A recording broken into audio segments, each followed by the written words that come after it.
Immigration agency seeks bailout, plans to charge more for applicants. The federal agency responsible for processing visa and asylum requests has requested $1.2 billion from Congress due to lost revenue during the coronavirus pandemic. U.S. Citizenship and Immigration Services, a part of the Department of Homeland Security, notified Congress of its projected budget shortfall on Friday, an agency spokesperson said. Additionally, the agency is proposing a 10% surcharge on application fees to reimburse taxpayers. Due to the COVID-19 pandemic, USCIS has seen a dramatic decrease in revenue and is seeking a one-time emergency request for funding, the spokesperson said in part. The immigration agency is primarily fee-funded and typically continues most operations during lapses in funding, such as last year's government shutdown. However, during the pandemic the agency suspended its in-person services, including all interviews and naturalization ceremonies. USCIS estimates that application and petition receipts will drop by approximately 61% through the end of the fiscal year, exhausting funding this summer.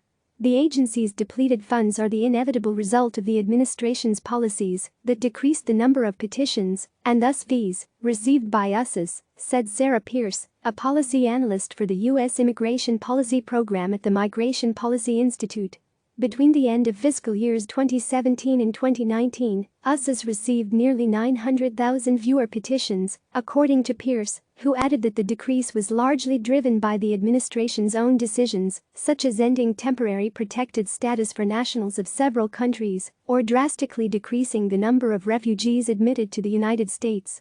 Last week, the agency moved to make it easier for certain seasonal workers who are essential to the U.S. food supply chain to remain in the country by temporarily amending visa requirements. Workers already in the U.S. will be allowed to stay longer without first returning to their home countries and can start right away without waiting for full approval, making it easier for employers who can't employ workers from overseas to pick from the pool in the country. In April, DHS made similar changes for foreign workers directly working in the agriculture industry.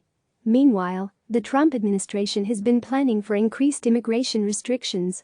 In April, President Donald Trump signed a proclamation halting green cards for people outside the United States for at least 60 days.